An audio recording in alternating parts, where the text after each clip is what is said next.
All right, thank you for staying with Daybreak. Let's start the conversation now. We'll take a look at the dailies and then talk about many other things that have been happening, including a post-mortem of the Madaraka Day just a day ago and the things that happened there, and also NIS poll results, claims here and there, people being moved, rigging claims here and there. We'll talk about all that in just a bit. We'd like to hear from you at Trevor Mbidi at Citizen TV Kenya. Use the hashtag Daybreak. We'll sample some of your views in just a bit. I have advocates of the High Court here with me in studio. Oliver Kipchumba and Joy Mdiva already here. Duncan Okach is yet to show up. If he comes, we'll usher him into the conversation. All right, let's start off with the Daily Nation and then get into the Standard as well. The deal that Kalonzo brokered, that is the first thing, that Kalonzo is back to after a series of negotiations that brought together the heft of President Kenyatta and Waringo Senator Gideon Moi finally brought the Wiper leader back to the Azimio fold. However, he did not leave the negotiation table empty-handed. Kipchumba, I'll start with you on this one. Does the return of Kalonzo tilt the scales in any way in favor of Azimio or not? Thank you, Trevor. I think the return of Kalonzo, both politically and as a general lesson to Kenyans. Number one is that it will tilt some scales because, to be honest, he has a following. No matter how much he has lost the following, because over time, the last 6 months, Kalonzo has been acting like a political pendulum. Like right now, I'm not even sure whether this is the last place he will settle or there's another thing that will take him elsewhere again. You know, at the end of the day, you really don't understand his political philosophy. And my take is that after his political career is over, somebody in the Department of Political Science in some of our institutions should take time and understand the political animal Kalonzo is, because some of us as pundits we have not been able to understand. But secondly, again, is the issue that what does that tell Kenyans? It tells Kenyans that politics remains the old adage. Politics is about interest. So even today, as Kenyans think, discuss, and try to analyze the politics of the day, they should ask themselves, where are our interests? Because you see, Trevor, politicians are negotiating for their interest. Who is negotiating for Wanjiku? Because Kalonzo Musyoka has been given the chief minister or something like that. What about the people in Ukambani, Kitui, the issues of irrigation and what have you? Where are they left? Where are the issues of the common man left in all this discussion? Because at the end of the day, it is the big boys dividing the bread. But we don't know now, after they have taken the bread, Mwananchi gets the crumbs or what now? Because the biggest tragedy of our politics is not that there is no philosophy. Most of it is heavily relied on you buy me, I buy you.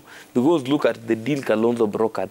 Kalonzo has been a katikati person for the longest time because he wanted to up his scales. He was, I would say, the de-risking factor in this politics. He was the where Kenyans are taken to so that he can salvage some little hopes. But now that he has been bought off, I don't know what happens. But remember, immediately left Azimio, I said the person whom I had so much pity for was not Kalonzo. It was Andrew Sunkuli. Because when Kalonzo will make an about turn, Andrew will... He remains a running mate, jogging partner. And the joke is that Kalonzo amelazimishwa na wenye walimpea fare to deliver the goods. So, Joy, what do you think of Kalonzo's return to the Azimio fold? Does it tilt the scales in any way? As far as I'm concerned, Kalonzo never left. All he did was he bought insurance. Yeah. So he joined Azimio, but he has the benefit of experience, having been in this rodeo before with Raila twice, and twice having been embarrassed, for lack of a better word. At this time, Kalonzo came knowing what he's up to. So he decided what his bare minimums were.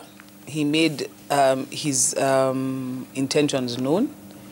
And when he realized that he might be suffering the same fate that he had suffered before, without the knowledge of the others, he had his own insurance going on. And that was his people carrying on with this presidential bid, even as he looked like he was part of Azimio. So that when the rubber met the road and he realized, I'm not the running mate, he had a trump card. And he played his trump card top. And if nobody had done what Kalonzo wanted, tomorrow, the day after tomorrow, you'd have seen him going to present his papers to the IBC and you'd have been in the race. And what we saw in 2007 we would see again, where he's anapita katikati yao, he becomes a spoiler yet again. Yeah. The Kamba vote is substantial. It's not a vote that you can ignore.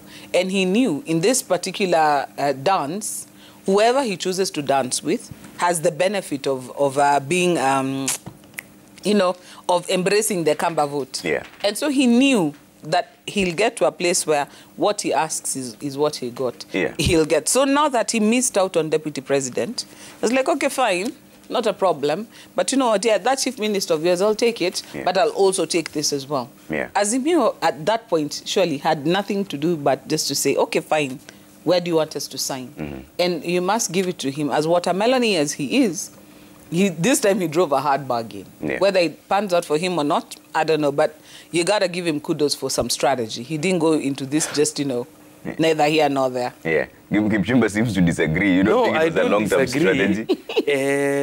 What I look at, the other thing also that needs to be now discussed, as we look into the Kalonzo and the whole thing, as I told you, the whole thing of walking out and coming back was a de-risking factor, because if you do not give me what I want, I will go all the way. So he had to make sure that the insurance cover was valid. Exactly. Once he had validated his insurance cover through de-risking, he had to come back. But also, it says something about Raila Odinga and the issue of trust, because most of our politics is gentleman's word. You give my word, I give you. But if it reaches a point where people have to register somewhere, for you to enforce. You know, now, these going to IBC and doing this was Kalonzo Musyoka making sure that he has an auctioneer's badge to make sure that in case his political debt is not paid, he has somewhere he can auction. And it is really, it talks about the health.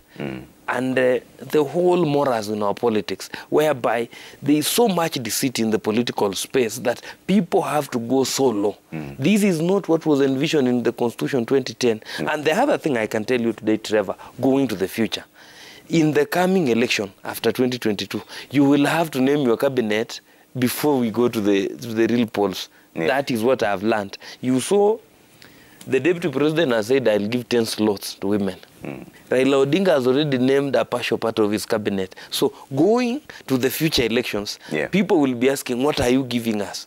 And even as we go towards with 65 days, I don't say 67 because the 248 hours to election will not be really anything. So with 65 days to the polls, Raila Odinga has been giving. We don't know where he will give next. So what does it tell you? It tells you that the political awareness or wokeness in this country is getting deeper and deeper every day. And I know for the future you might even end up to a place where I will go to the Ombija's village down there and say, for this constituency, I'll give you a PS for you to secure the votes, which I think is a good thing towards making sure that political accountability and political players in all this, the Kenyan people, what have you, still know that there is something that must be brought our way. Although and then you have to give it also to Kenya Kwanza for introducing something different, even in their coalition agreements, where you not only discuss the big boys, but you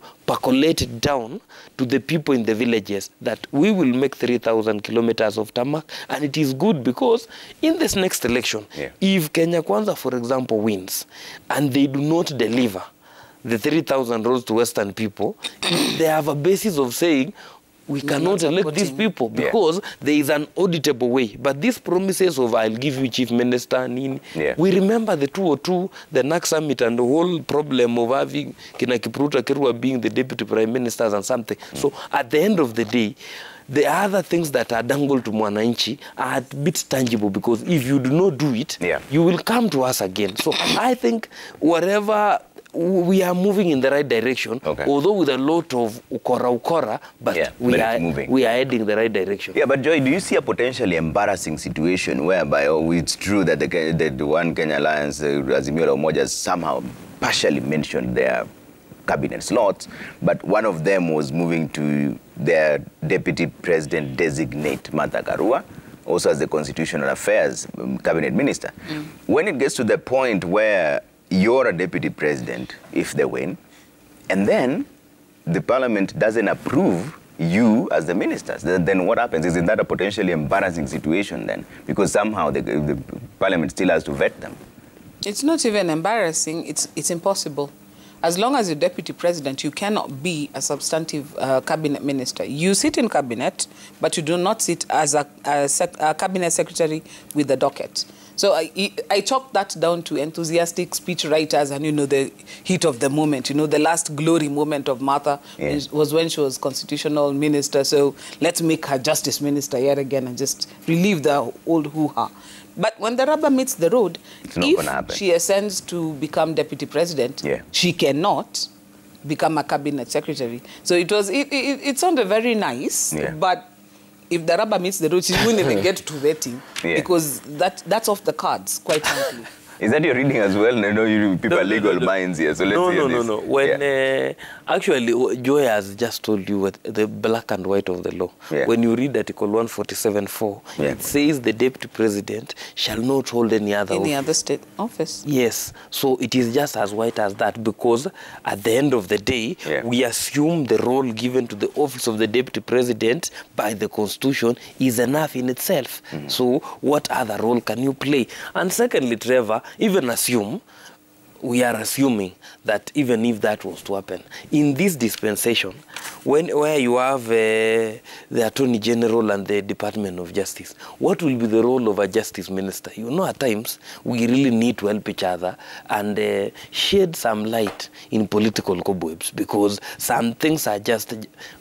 They are just for political stage statements. Because at the end of the day, what will you be doing with that ministry? When even the office of the Attorney General, we are removing some things like registration of business, what have you, which means there is literally nothing, or you can't have that department. What will you be doing with it? For example, because we have a Constitution 2010, BBI died, unless you are telling us there is a certain political promise in the Raila Odinga ticket that will need this ministry. But at the end of the day, even before we get to the merits and demerits, the Constitution says it cannot exist. And Article 147(4), that is the end of the road for that discussion. So we go to other things. But Joy, even the appointments that are being done on the roadside, I mean, what does that show in terms of vetting? Is it just rewarding political cronies and political loyalists? Because the election has not even been done yet. We've seen Mudavadi, Wetangula being allocated slots. We've seen Joho and everybody else being allocated slots on this other side, or Paranya, etc. What does that show in terms of the caliber of people that we get to serve in particular institutions or even ministries? Is it just rewarding your party loyalists rather than keeping it on merit? That is part of it, because whenever somebody says, what is in it for me, then when you make them an offer, the offer is supposed to not just entice them, but entice them to also exercise their sphere of influence over the other people. So, for example, if you're talking about Munya, you're hoping that if he wants to be in the next government because he really enjoys being a cabinet secretary for agriculture, he's going to convince people in his area to vote for Azimio so that he makes sure that he's in there, so that there's mutual benefit. But also you have to understand that sometimes you're told that these slots are given to you, but you cannot sit in all the slots. Therefore, what you do exercise then is influence over the people who are there. So somebody like Kalonzo, fine, he wanted vice deputy president. He didn't get deputy president. He got chief minister, but he's got all this number of cabinet secretaries. He's got all this number of parastatal heads. All that is influence. And when you have all that influence, what do? All those guys who are telling you, go for it, run to the end. Now you can tell them, look, we are not getting to the end, but what does this look like to you? Does this parastatal head look like to you? So you're able to placate all the various interests that have been propelling you forward. So this sharing of seats is one of the ways that you try and get people to come alongside you, to campaign alongside you, to exercise their sphere of influence in your favor, so that you're able to propel yourself forward.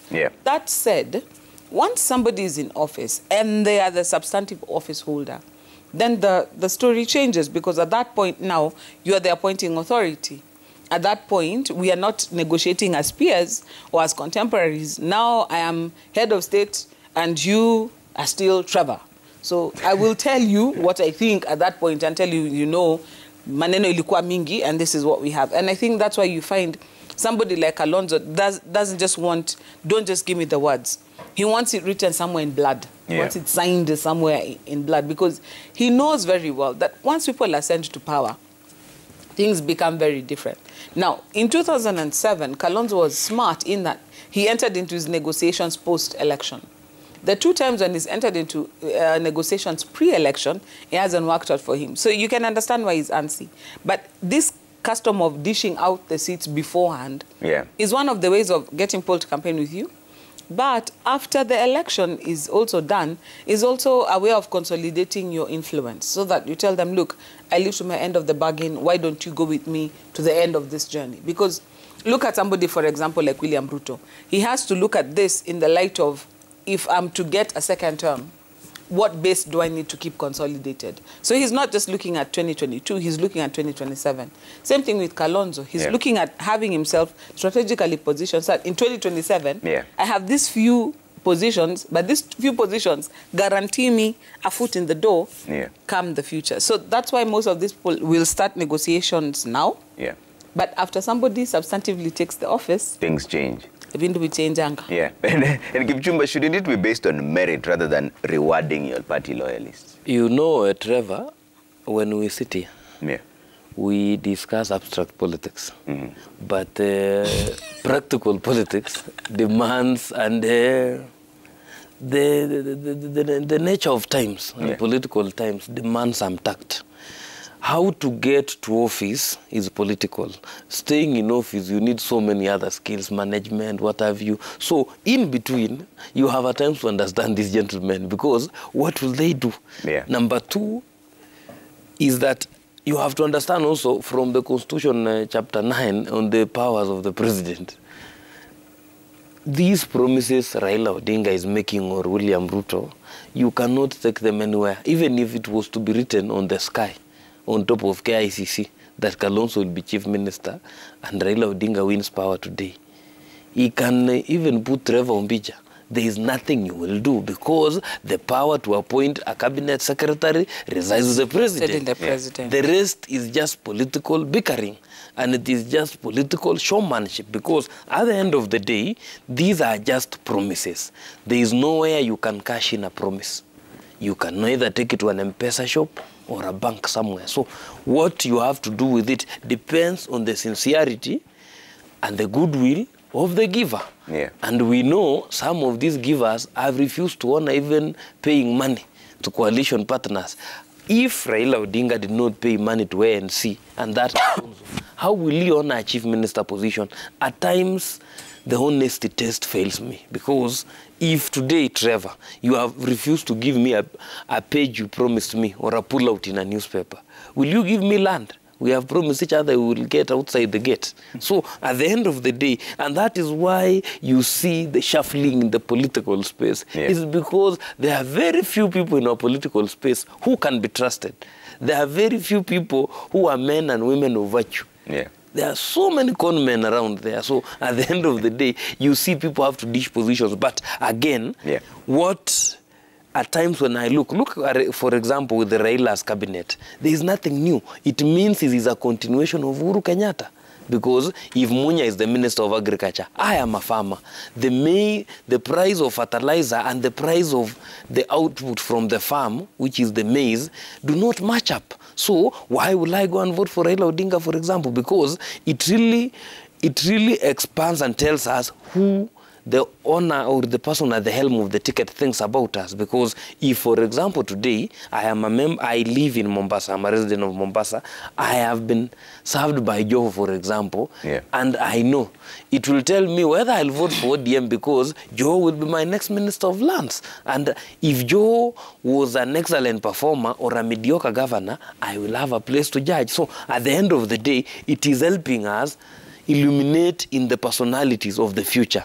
And if we are to go by anything so far, I don't see any shift between Kenyatta and Raila Odinga, maybe it will be a feeling between the government of the handshake, but this time we'll have changed the faces. Okay. Uhuru Kenyatta will be the handshaker outside, Raila Odinga will be the handshaker in government. So it is a wait and see. Okay, let's take a quick break here on Daybreak. When we come back, we'll read some of your feedback as well. There's still a lot more to talk about. Who moved my cheese? The Deputy President in a meeting with the European Union diplomats. The Deputy President claims without providing evidence that close to 1 million registered voters in areas perceived to be strongholds have been removed from the electoral agency's register and asked for a free and fair presidential contest. Do you trust the IEBC to conduct a free and fair poll come the 9th of August 2022?